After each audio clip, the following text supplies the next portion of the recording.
Hello friend, welcome to study circle. आज की इस वीडियो में देखेंगे आज के कुछ मोस्ट इंपॉर्टेंट करंट अफेयर जो कि सभी एग्जाम पॉइंट ऑफ से इंपॉर्टेंट होने वाले हैं। तो आप किसी भी एग्जाम की तैयारी कर रहे हैं तो ये वीडियो आपके लिए बहुत इंपॉर्टेंट होने वाली है। तो इस वीडियो को लास्ट तक जरूर देखिएगा और अगर आप इस चैनल पर नए तो चैनल को सब्सक्राइब कर बेल आइकन को जरूर प्रेस कर लें ताकि वीडियो की नोटिफिकेशन आपको मिलती रहे और इस वीडियो को ज़्यादा से ज़्यादा शेयर करिए। तो चलिए स्टार्ट करते हैं आज के कुछ मोस्ट इंपॉर्टेंट करंट अफेयर को। पहला क्वेश्चन है, किस देश के मुख्य न्यायाधीश पर महाभियोग चलाया गया है? तो इसका ऑप्शन है पाकिस्तान, नेपाल, जापान या भारत। तो इसका राइट ऑप्शन है Nepal. Option B right answer है। नेपाल के मुख्य न्यायाधीश पर महाभियोग चलाया गया है। तो इसके की पॉइंट है, चोलेन्द्र शमशेर राणा यानी नेपाल के मुख्य न्यायाधीश हैं। चोलेन्द्र शमशेर राणा कहाँ के मुख्य न्यायाधीश हैं? नेपाल के। तो इनके ऊपर महाभियोग चलाया गया है। किनके ऊपर? चोलेन्द्र शमशेर राणा जो कि नेपाल के वर्तमान मुख्य न्यायाधीश हैं, इनके ऊपर महाभियोग चलाया गया है। और यह 7 साल में महाभियोग का सामना करने वाले देश के दूसरे मुख्य न्यायाधीश हैं, यानी नेपाल में 7 साल में दूसरी बार ये महाभियोग लगा है और ये दूसरे मुख्य न्यायाधीश हैं। और हाल ही में चीफ जस्टिस राणा को निलंबित कर दिया गया है और इनके निलंबन के बाद नेपाल के सर्वोच्च न्यायालय के वरिष्ठतम न्यायाधीश कौन है? दीपक कार्की, जिन्होंने इनका पद संभाला है। तो इनका पद किसने संभाला है? तो यहाँ के वरिष्ठतम न्यायाधीश दीपक कार्की ने इनका पद संभाला है। और इनके महाभियोग प्रक्रिया के प्रस्ताव पर कितने सांसदों ने हस्ताक्षर किए? तो 98 सांसदों ने इन प्रस्ताव पर हस्ताक्षर कर दिए हैं। तो महाभियोग क्या होता है? तो महाभियोग वह होता है जब किसी बड़े अधिकारी या प्रशासक पर विधानमंडल के समक्ष अपराध का दोषारोपण होता है तो इसे महाभियोग कहते हैं। महाभियोग किसे कहते हैं? जब किसी बड़े अधिकारी या प्रशासक पर विधानमंडल के समक्ष अपराध का दोषारोपण होता है तो उसे हम लोग महाभियोग कहते हैं। और मुख्य न्यायाधीश की नियुक्ति कौन करता है? तो नेपाल में मुख्य न्यायाधीश की नियुक्ति वहाँ के राष्ट्रपति द्वारा की जाती है और उनका कार्यकाल 6 साल का होता है। कितने साल का कार्यकाल होता है? 6 साल का। और यह नेपाल की न्यायिक शाखा के प्रमुख है, यानी मुख्य न्यायाधीश कौन है? न्यायिक शाखा के प्रमुख हैं।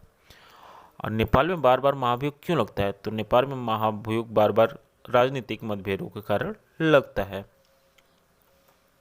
अगला क्वेश्चन है, फुकुशिमा जल निकासी योजना कहाँ शुरू की गई है? तो फुकु जल सीमा निकासी योजना कहाँ शुरू की गई है? तो इसका ऑप्शन है नेपाल, जापान, भारत या पाकिस्तान। तो इसका राइट ऑप्शन है B. Option B right answer है। जापान में फुकुशिमा जल योजना निकासी शुरू की गई है। तो इसके की पॉइंट है, 14 फरवरी 2022 को एक अंतर्राष्ट्रीय परमाणु ऊर्जा एजेंसी फुकुशिमा परमाणु संयंत्र से समुद्र में उपचारित पानी की विवादास्पद समीक्षा के लिए जापान में मिशन शुरू किया गया। तो मिशन कहाँ शुरू किया गया है? जापान में ये मिशन शुरू किया गया। तो इसका क्या नाम है?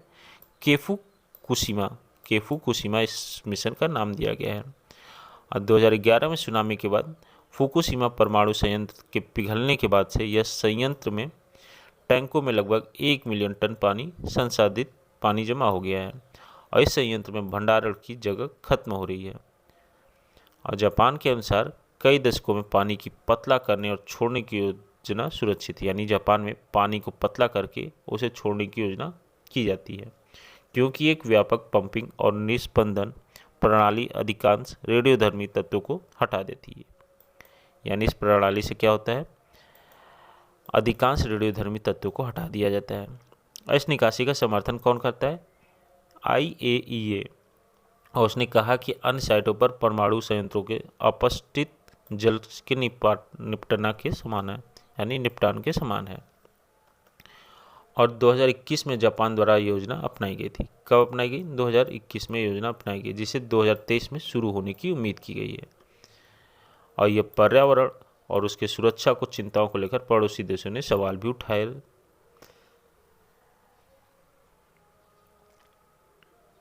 और इसके अलावा इसके फिल्ट्रेशन प्रोसेस व निस्पंदन प्रक्रिया यानी फिल्ट्रेशन प्रोसेस से पानी से अधिकांश रेडियो तत्वों को हटा दिया जाता है, लेकिन उसमें ट्रिटियम जैसे तत्व कुछ रह जाते हैं जो कि बहुत मनुष्यों के लिए बहुत हानिकारक होते हैं। फुकुशिमा संयंत्र अक्षम परमाणु ऊर्जा संयंत्र जो है जापान के ओकुमा में कहाँ है? जापान के ओकुमा और फुताबा के कस्बे में है, जो कि 3.5 किलो वर्ग मीटर में फैला हुआ है और मार्च 2011 को जापान में 9.0 तीव्रता के भूकंप और सुनामी से इस संयंत्र को बड़ी क्षति हुई थी। कब इसको क्षति हुई थी? जब जापान में 2011 में भूकंप आया था तब। अगला क्वेश्चन है, बाबुस्का बटालियन क्या है? बाबुस्का बटालियन क्या है? ऑप्शन है लड़ाकू विमान, टैंक का नाम, बूढ़ी औरत या बंदूक। तो इसका राइट ऑप्शन है सी। ऑप्शन सी जो है राइट आंसर। बूढ़ी औरत है जिसका नाम है बाबुस्का बटालियन। तो क्या है आइए देखते हैं। अभी हाल ही में रूस यूक्रेन के तनाव चल रहा है, मानी रूस यूक्रेन के बीच तनाव चल रहा है। बाबुस्का बटालियन हाल ही में सुर्खियों में, यानी बाबुस्का बटालियन अभी इस तनाव के बीच में बहुत सुर्खियों में। तो बाबुस्का बटालियन क्या है? बाबुस्का बटालियन वो है एक बूढ़ी और महिला, मतलब बूढ़ी औरत की एक सेना 2014 में वहाँ संघर्ष शुरू होने के बाद से स्वेच्छा से काम करी। यानी एक औरत है जो कि 2014 के बाद से इस सेना में अपनी स्वेच्छा से काम कर रही है। तो इसने क्या किया है? तो इसने अपनी खाई खोदी है, जाल बनाया है और आपूर्ति की यानी सामान पहुंचाया, चिकित्सा की देखभाल की पेशकश भी की है और एक लुकआउट टावर भी बनाया है। और यह दक्षिणपंथी आंदोलन है। आजो क्या है? एक दक्षिण पंथी आंदोलन है, इसके द्वारा संगठित किया गया है। तो आजो आंदोलन क्या है? तो आजो आंदोलन एक दक्षिणपंथी स्वयंसेवक इन्फेंट्री मिलिट्री यूनिट है। ये वाइट सुप्रीमेसिस्ट और नारी विचारधारा के आश्रय देने का आरोप इन पर लगाया गया है। और रूस ने मार्च और अप्रैल 2021 में यूक्रेन के साथ अपनी सीमा के पास सैन्य कर्मियों के उपकरणों को इकट्ठा शुरू कर दिया है। यानी रूस ने मार्च और अप्रैल में 2021 में यूक्रेन के साथ अपनी सीमा के पास सैन्य कर्मियों को अपना इकट्ठा शुरू कर दिया है। और 2021 के लास्ट तक, दिसंबर तक कम से कम 1 लाख रूसी सैनिकों को भी सीमा पर जमा कर दिया है। अगला क्वेश्चन है, किस देश के राष्ट्रीय आपातकालीन की घोषणा की है? तो किस देश ने राष्ट्रीय आपातकालीन की घोषणा की है? जापान, नेपाल, कनाडा या जर्मनी? तो इसका राइट ऑप्शन है कनाडा। कनाडा ने राष्ट्रीय आपातकालीन घोषणा शुरू कर दी है। ऑप्शन सी राइट आंसर है। तो इसके की पॉइंट है, 14 फरवरी 2022 को कनाडा के प्रधानमंत्री जस्टिन ट्रूडो, यहाँ के प्रधानमंत्री कौन है? जस्टिन ट्रूडो ने कोविड स्वास्थ्य के नियमों के खिलाफ ट्रक वालों के विरोध प्रदर्शन को समाप्त करने के लिए राष्ट्रीय आपातकाल की घोषणा की है। तो यहाँ कौन विरोध प्रदर्शन कर रहा है?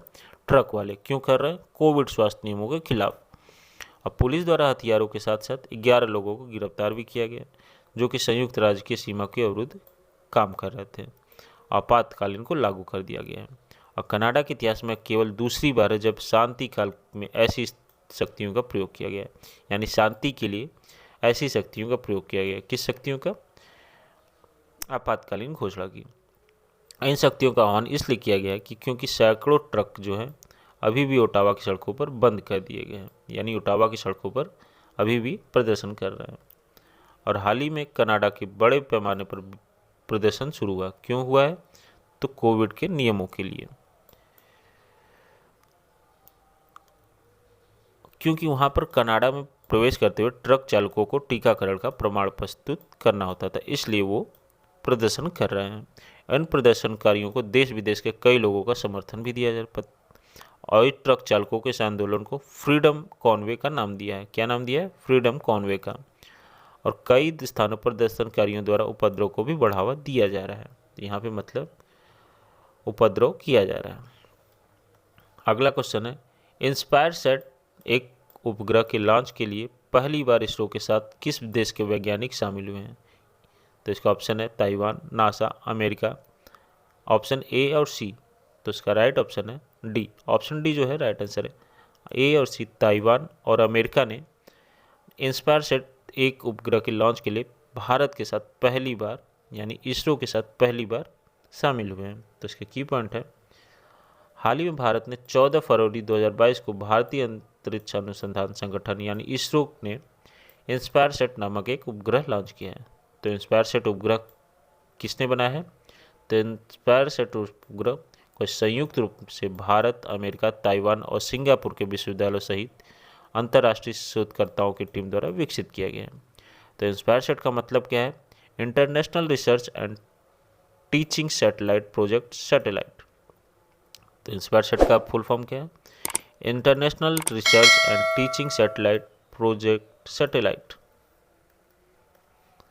और यह उपग्रह किसके द्वारा? Indian Institute of Space Science and Technology द्वारा Laboratory of Atmosphere Space Physics University of Colorado के सहयोग से विकसित किया गया है। इसे Polar Satellite Launch Vehicle PSLV C-52 पर लॉन्च किया गया। किस पे लॉन्च किया गया? पोलर सैटेलाइट व्हीकल पर। क्या नाम है? PSLV C-52 पर लॉन्च किया गया है। इंस्पायरसेट एक छात्र उपग्रह है और इस उपग्रह का मिशन क्या है? जीवन एक वर्ष है। यानी इसका मिशन क्या है? जीवन एक वर्ष है। और यह सूर्य के कक्षीय ताप यानी सूर्य के कक्षीय ताप और आयन मंडल की गतिशीलता के बारे में अध्ययन करेगा। क्या करेगा?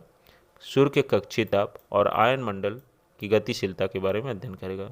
इसका वजन कितना है? 8 किलोग्राम तक इसका वजन है। अगला क्वेश्चन है, गुरुग्राम की पहली महिला कमिश्नर पुलिस कौन बनी है? तो इसका ऑप्शन है IPS कला Ramachandran, IPS Chandrakala, IPS Mohini, IPS गरिमा। तो इसका राइट ऑप्शन है ए। ऑप्शन ए जो है राइट आंसर है। IPS कला चंद्रन को गुरुग्राम की पहली महिला पुलिस कमिश्नर बनाया गया है। तो इसके की पॉइंट है, 1994 बैच की IPS ऑफिसर कला रामचंद्र को गुरुग्राम की पहली महिला पुलिस कमिश्नर बनाया गया है। और हरियाणा के IPS अधिकारी कला रामचंद्रन को मंगलवार को गुरुग्राम का पहला महिला पुलिस आयुक्त नियुक्त किया गया है। और 1994 बैच की IPS ऑफिसर रामचंद्रन किसका स्थान ली है? के राव का स्थान लिए हैं, जिन्हें गुरुग्राम के पास पुलिस में प्रशिक्षण और अनुसंधान केंद्र में स्थानांतरित किया गया है। और ये यातायात प्रबंधन और सड़क सुरक्षा पर विशेष ध्यान देंगे। किस पे? यातायात प्रबंधन और सड़क सुरक्षा पर। IPS रामचंद्र कला इसके पहले इंटेलिजेंस ब्यूरो में तैनात रह चुकी हैं। इसके साथ ही साथ पूर्वी पुलिस एकेडमी मेघालय में भी तैनात रह चुकी हैं। और वहाँ से आने के बाद वो मुख्यालय महिला अपराध CWD के पद पर तैनात रही हैं। और इसके साथ ही साथ प्रमुख सचिव ट्रांसपोर्ट एवं ADG विजिलेंस पद पर भी रह चुकी हैं। अगला क्वेश्चन है, महिला क्रिकेट ने 5000 रन बनाने वाली दूसरी बल्लेबाजी कौन बनी है? तो इसका ऑप्शन है मिताली राज, एकता, हरमनप्रीत कौर, स्मृति मंधाना। तो इसका राइट ऑप्शन है option A. Option A right answer है। मिताली राज महिला क्रिकेट में 5000 रन बनाने वाली दूसरी बल्लेबाज बन गई हैं। तो इसके की पॉइंट है, महिला क्रिकेट की सचिन कही जाने वाली यानी महिला क्रिकेट टीम में सचिन कहे जाने वाली टीम इंडिया की कप्तान कौन है? मिताली राज, जो अपने रिकॉर्डों के हमेशा इजाफा करती रहती हैं। और यह वनडे क्रिकेट इतिहास में 5000 रन पूरे करने वाली भारत की पहली और विश्व की यानी दुनिया की दूसरी खिलाड़ी बन गई हैं। कौन बनी है? कप्तान मिताली राज। और मिताली ने यह मुकाम न्यूजीलैंड के खिलाफ चौथे वनडे में 81 रनों की नाबाद पारी के साथ हासिल किया है। अब मिताली ने अब तक 157 मैच में 144 पारियों में 48.82 की शानदार औसत और 5 शतक 37 शतक की मदद से 5029 रन बनाए हैं। कितना रन? 5029 रन बनाए हैं। कितने पारियों में? 144 पारियों में। और इस लिस्ट में मिताली से आगे कौन है? तो इनसे आगे इंग्लैंड की पूर्व खिलाड़ी CM एडवर्ड्स, जिन्होंने 185 मैचों में 174 पारियों में 38.49 की औसत से 9 शतक और 45 शतक के साथ साथ 5812 रन बनाए हैं। अगला क्वेश्चन है, CBSE के नए अध्यक्ष कौन बनाया गया है? तो इसका ऑप्शन है संदीप कुमार, मनोज जोशी, विनीत जोशी या कुमार नंदन। तो इसका राइट ऑप्शन है सी। ऑप्शन सी जो है विनीत कुमार जोशी को मुख्य अध्यक्ष बनाया गया। किसके? CBSE के। तो उच्च शिक्षा विभाग के अतिरिक्त सचिव कौन है? और IAS विनीत जोशी को माध्यमिक शिक्षा बोर्ड CBSE के नए अध्यक्ष के तौर पर नियुक्त किया गया है। और इन्होंने किसकी जगह ली है? तो इन्होंने IAS मनोज आहूजा की जगह ली है। इनकी जिम्मेदारी कब से सौंपी गई? तो 14 फरवरी 2022 से ही इनकी जिम्मेदारी सौंपी गई है। हाल ही में शिक्षा मंत्रालय के स्कूल और शिक्षा साक्षरता विभाग द्वारा जारी कार्यकाल आदेश से इसमें बदलाव किया गया। तो किसने बदलाव किया? शिक्षा मंत्रालय और स्कूल शिक्षा ने इसका बदलाव किया है। विनीत जोशी वर्तमान में उच्च शिक्षा विभाग में एक अतिरिक्त सचिव के रूप में भी कार्यरत हैं। इनके अलावा अब इन्होंने एक और महत्वपूर्ण काम सौंपा गया है, जिसमें वह बतौर सीबीएसई के अध्यक्ष के रूप में कार्यभार संभालेंगे। यानी ये सीबीएसई के अध्यक्ष भी हैं और उच्च शिक्षा विभाग में एक अतिरिक्त सचिव भी हैं। तो विनीत जोशी कौन है? तो विनीत जोशी मणिपुर 1992 बैच के आईएएस अधिकारी हैं। यह नेशनल टेस्टिंग एजेंसी शासी निकाय के सदस्य भी हैं और यह सीबीएसई के अध्यक्ष के रूप में भी कार्य करेंगे। इनकी शैक्षणिक योग्यता क्या है? तो विनीत जोशी ने Annie Besant school Allahabad GIC Allahabad में शिक्षा प्राप्त की है। कहाँ से? इलाहाबाद से। इन्होंने आईआईटी कानपुर में मैकेनिकल इंजीनियरिंग में डिग्री मतलब ग्रेजुएशन हासिल की है और इन्होंने साथ ही साथ Indian Institute of foreign trade से बिजनेस एडमिनिस्ट्रेशन में मास्टर डिग्री भी हासिल की है। और इसके बाद 1999 युवा मामले और खेल मंत्रालय के तहत निजी सचिव बन गए थे। अगला क्वेश्चन है, T20 सीरीज में किसे मिली उप कप्तानी? यानी टी सीरीज के उप कप्तान किसे बनाया गया? तो केएल राहुल, शिखर धवन, ऋषभ पंत, रविंद्र जडेजा। तो इसका ऑप्शन सी है, ऋषभ पंत को T20 के उप कप्तान बनाया गया है। तो इसके की पॉइंट है, भारत और वेस्ट इंडीज के बीच अभी हाल ही में T20 सीरीज हुआ है। ऋषभ पंत को उप कप्तान बनाया गया। किसे उप कप्तान बनाया गया? ऋषभ पंत को। अब वाइट बॉल फॉर्मेट में टीम इंडिया के उप कप्तान केएल राहुल को बनाया गया था, जो कि अब इसके हिस्सा नहीं है। तो इसके उप कप्तान किसको बनाया गया है? विकेट कीपर ऋषभ पंत को। और रोहित शर्मा टीम इंडिया के कप्तान है। रोहित शर्मा कौन है? टीम इंडिया के कप्तान है। और ऋषभ पंत मात्र 24 साल की उम्र में टीम इंडिया के लीडरशिप ग्रुप का हिस्सा बन चुके हैं। अब विकेट कीपर का ये रोल बहुत अच्छी तरह से निभाते हैं। यानी ये कौन है? विकेट कीपर है। और ऋषभ पंत खुद इन मामलों में काफ़ी एक्टिव रहते हैं, यानी कि क्रिकेट के मामले में ज़्यादा एक्टिव रहते हैं। तो ये थे आज के कुछ मोस्ट इम्पॉर्टेंट करंट अफेयर। तो इस वीडियो को ज़्यादा से ज़्यादा शेयर करिए। अगर आप इस चैनल पर नए हैं तो चैनल को सब्सक्राइब कर बेल आइकन को जरूर प्रेस कर लें। कल फिर मिलते हैं नए करंट अफेयर के साथ। जय हिंद।